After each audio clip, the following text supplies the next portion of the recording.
Imagine being judged, belittled, and treated as inferior by everyone around you, just because you chose a different path. I experienced that firsthand.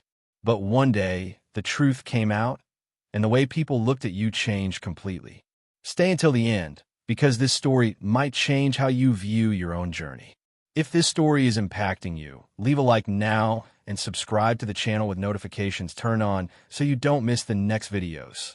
At that moment, when the truth came out, I didn't need to say anything more. The looks of contempt turned to admiration, and I realized that I never needed their approval to know my worth. The lesson is simple. Keep walking towards your purpose, even when no one believes in you. Because one day, the truth always comes out, and those who doubted will have to eat their words. I was born in a small town in the countryside, one of those places most people don't even know exists on the map. My house was simple, unplastered brick walls, a tin roof that creaked when it rained heavily, and a dirt yard where my mother planted what we could eat. My father worked as a bricklayer's assistant, leaving home before sunrise and returning after sunset, his hands calloused and his body exhausted. We didn't go hungry, but there was never anything left over either. At school, I was the kid with the patched-up backpack and torn sneakers. The wealthier classmates teased me mercilessly. "Look who's coming, the flip-flop-wearing kid." I laughed along, but inside it hurt. Even back then I realized that, for many people, where you come from defines who you are. If you come from a humble family, without a well-known last name, without a car in the garage, you automatically fall into the lesser category. But it was precisely in that humble beginning that I started to build who I am. Because when you don't have much, you learn to value the little you have. You learn to be creative, to improvise, to make the most of it. I spent hours in the school library because it was the only place with air conditioning and free books. I read everything I could get my hands on: biographies, business books, stories of people who came from nothing and achieved something. Looking back, I see that beginning wasn't a disadvantage. It was my foundation. It was where I learned resilience, where I understood that true effort doesn't come with the spotlight. And it was also where I swore to myself that one day I would show that where you come from doesn't determine where you can go. So if someone looks down on you today because you started small, smile. Because a humble beginning isn't the end of the story. It's just the first chapter, and it's usually the most important one. I was 19 years old when I made the decision that changed everything. I was in my second year of a traditional college, studying business administration because that's what everyone was doing. My father had worked himself to the bone to pay the tuition, my friends were on the same path, and the whole family kept repeating, "Graduate quickly so you could get a good job and stabilize your life." But I wasn't happy.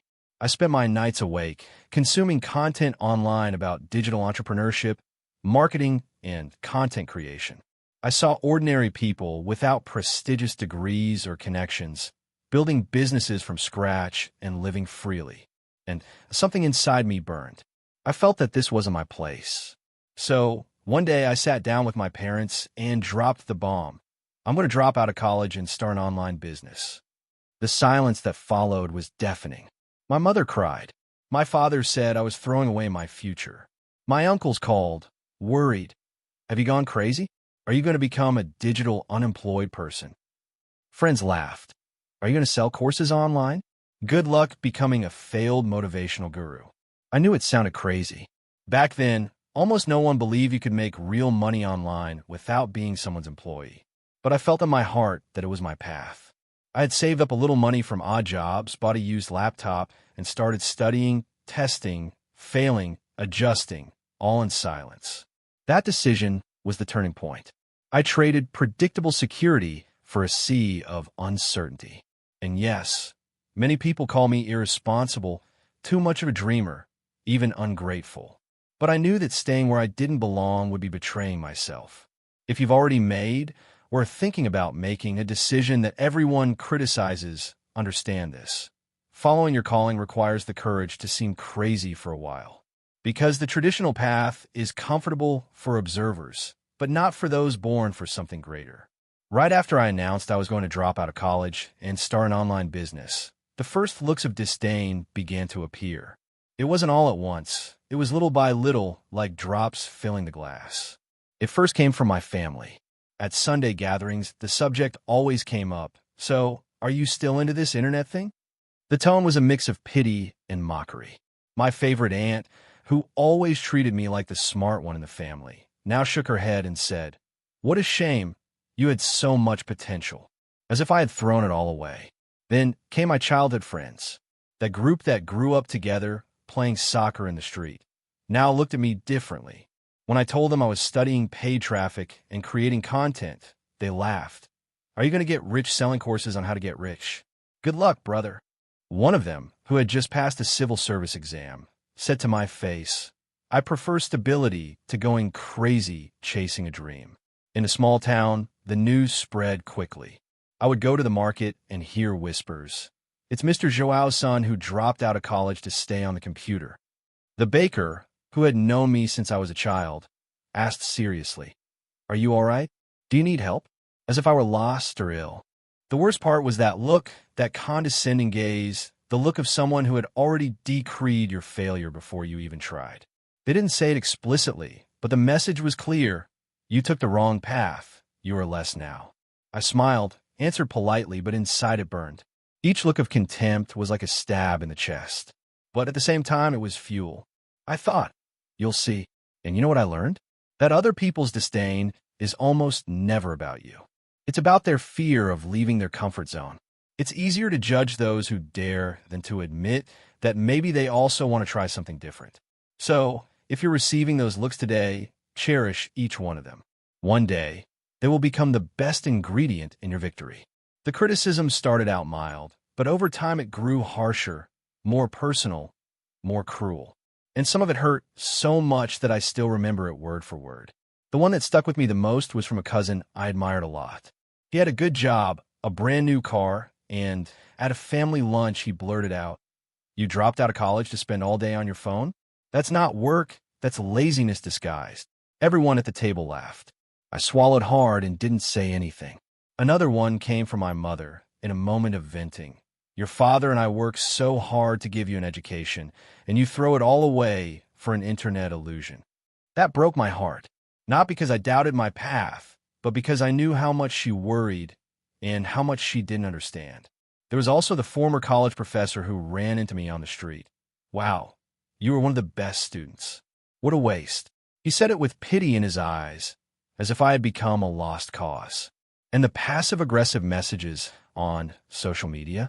Even worse. Screenshots of conversations were leaking. "So-and-so is trying to be an influencer now. Poor thing. Thinks he's going to get rich with a YouTube video." I saw it all, because in a small town, things get across. Each criticism felt like a stone thrown at me. At first, I tried to explain, to justify, to show that I was studying 12 hours a day, that I was already seeing initial results. But the more I explained, the more they reinforced it. "Well, being defensive, aren't you? That means you know you're wrong." I even doubted myself some nights. I thought, what if they're right? What if I'm really throwing my life away? But then I remembered the fire I felt inside and went back to work. Today I understand. The criticisms that hurt the most are those that come from people we love or respect. But they're also the ones that strengthen us the most. Because when you survive them and prove you were right, nothing else can shake you. If someone is harshly criticizing you right now, hold on to that pain. Transform it into positive anger, into focus. One day, the same people who stoned you will have to acknowledge that you were right, and then victory will taste like something money can't buy.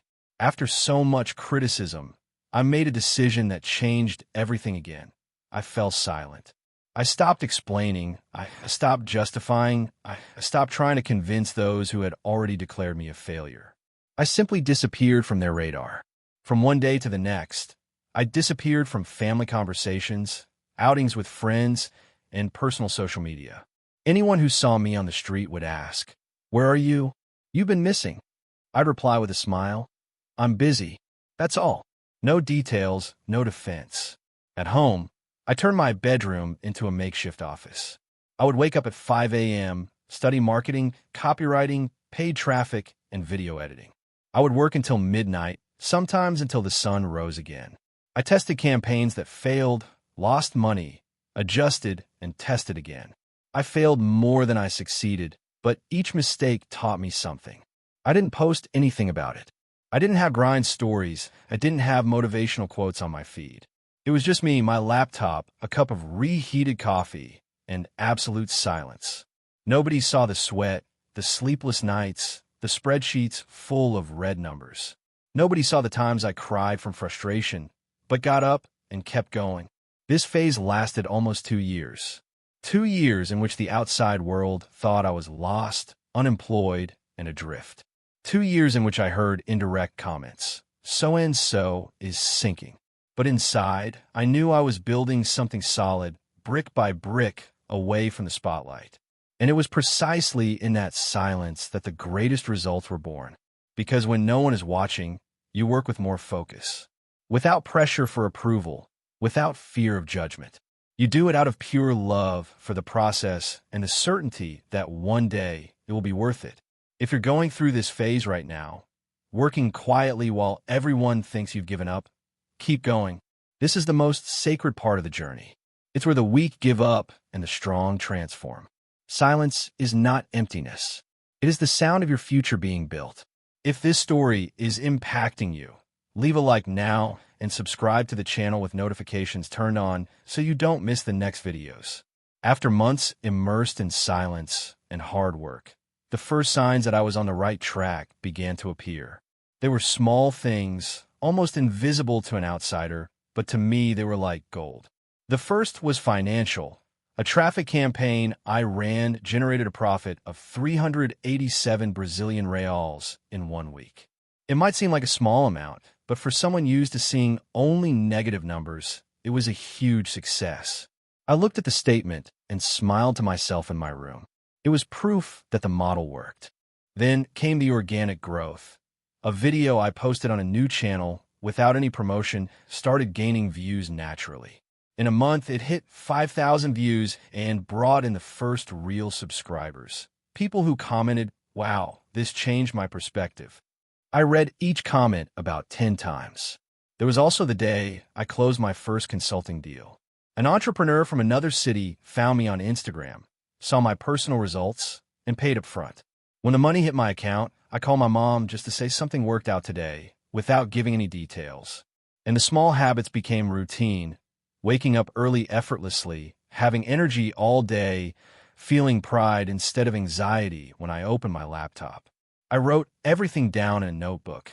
Today I earned X, today I learned Y. It was my way of celebrating without making a fuss. The most important thing is that these signs were only coming to me. No one in my family knew, my friends still thought I was stalled, and I let them. I didn't need to prove anything yet. Those small progresses were my secret fuel. If you're in this phase now, paying attention to the details that only you see, know that you're not delusional. Every great achievement begins exactly like this, with victories that the world doesn't yet see. Keep each one of them in your heart. Celebrate them silently, because they're the foundation of everything that comes after. The little signs don't lie. They're the universe whispering to you. Keep going. You're on the right track. In the midst of my silent period, an episode occurred that almost made me give up on everything. It involved someone who, for me, was an absolute role model. My older uncle, a successful businessman in the city, owner of several stores, the guy everyone respected. One Sunday, he called me over for a man-to-man talk. We sat on his porch, him with a glass of whiskey in his hand, and he began, "I know you're smart. You always have been. But this internet thing isn't for you. I know people who tried it and lost everything. You're young. There's still time to turn back. I can get you a job at my company, starting as a sales manager, fixed salary, benefits. Think about it carefully." I thanked him and said I was committed to my path. Then came the final blow. He looked me in the eyes and said, calmly, "You're going to bitterly regret this. You're going to get hurt and come crawling back begging for help. I'm warning you because I care about you, but you're being too stubborn and proud." That destroyed me inside, because it wasn't just anyone talking. It was someone who had achieved everything I dreamed of: money, respect, stability. He was living proof that the traditional path worked. And now he was telling me, to my face, that I was delusional. That night, I didn't sleep. I kept thinking, what if he's right? What if I really am throwing my life away? For the first time, doubt hit me hard. I almost picked up the phone to call and accept the offer. But the next day, something changed. That conversation became my biggest motivator. I thought, if even he who made it thinks it's impossible, then when I get there, it will be even more impactful. I printed out his words, stuck them on my bedroom wall, and used them as a daily reminder. Today, I see that the doubts of important people are the ones that most test our conviction. They carry weight because they come with authority, with a history of successes. But authority from the past doesn't predict the future. If someone you deeply respect is doubting you right now, listen, consider it, but don't give up. Sometimes, the greatest validation comes precisely from proving wrong those who most believed you couldn't handle it. After almost 3 years of quiet work, the turning point came in a way that no one, not even me, expected. I had launched a simple digital product, a mini course on how to get started in affiliate marketing with little investment. Nothing sophisticated, just what I had learned in practice. I put it up for sale for 97 Brazilian reals and ran a small campaign with the money I had saved. Within 48 hours, sales exploded. What was supposed to be a test turned into an avalanche. More than 400 students in a week. Revenue surpassed 6 figures in less than a month. Suddenly, I was receiving messages from people all over Brazil. Your course changed my life. I managed to make my first sale because of you. At the same time, my YouTube channel started growing rapidly. A video I had posted months before went viral out of nowhere and brought me tens of thousands of subscribers. Brands started contacting me for partnerships. My Instagram, which I hardly used, was flooded with messages. And then the news started spreading through the small town. First slowly, then too fast. The same uncle who had offered me a job called me. Hey, I'm seeing some things about you. Are you really making money with this internet thing? The tone was no longer one of pity, it was one of surprise. The friends who used to laugh were now texting me. Dude, congratulations. I didn't know you were doing so well. My whole family started looking at me differently at gatherings. My mother, who had cried when I dropped out of college, was now proudly showing screenshots of my sales to her friends. I didn't announce anything. I didn't make any boastful posts. I didn't rub it in anyone's face. I just kept working the same way. But the truth was there in the numbers, in the testimonials, in the results that could no longer be hidden. That turnaround didn't happen with fanfare. It came quietly, naturally, as a consequence of years of planting seeds in the dark. And the most beautiful thing was seeing how people changed overnight. Not because I changed, but because the facts spoke louder than their opinions. If you're waiting for your turning point, know this: it doesn't announce its arrival. It simply happens when the accumulated work reaches a critical point. And when it arrives, it changes everything, including the way those who once doubted you look at you. Keep planting. The harvest always comes to those who don't stop. The revelation of the truth happened on an ordinary day, without warning, without preparation, and that is precisely what made it so powerful.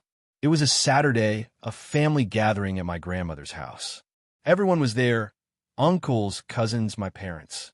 The conversation, as always, revolved around work, achievements, children who turned out well.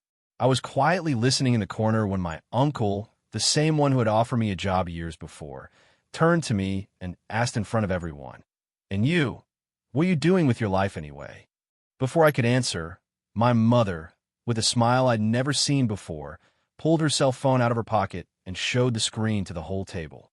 It was a screenshot of my sales from the previous month, 6 figures in net profit. Then another screenshot, testimonials from students thanking me. And one more, a photo of my channel with hundreds of thousands of subscribers. The silence that followed was absolute. Nobody laughed, nobody made a joke. My uncle looked at the screen, then at me, then back at the screen again. He murmured, "Wow, you making all this money with the internet?" My aunt, who had said it was a pity for my potential, was speechless. A cousin who always teased me cleared his throat and said quietly, "Congratulations, man." I barely said anything. I just nodded and smiled. I didn't need to rub it in. I didn't need to bring up old criticisms.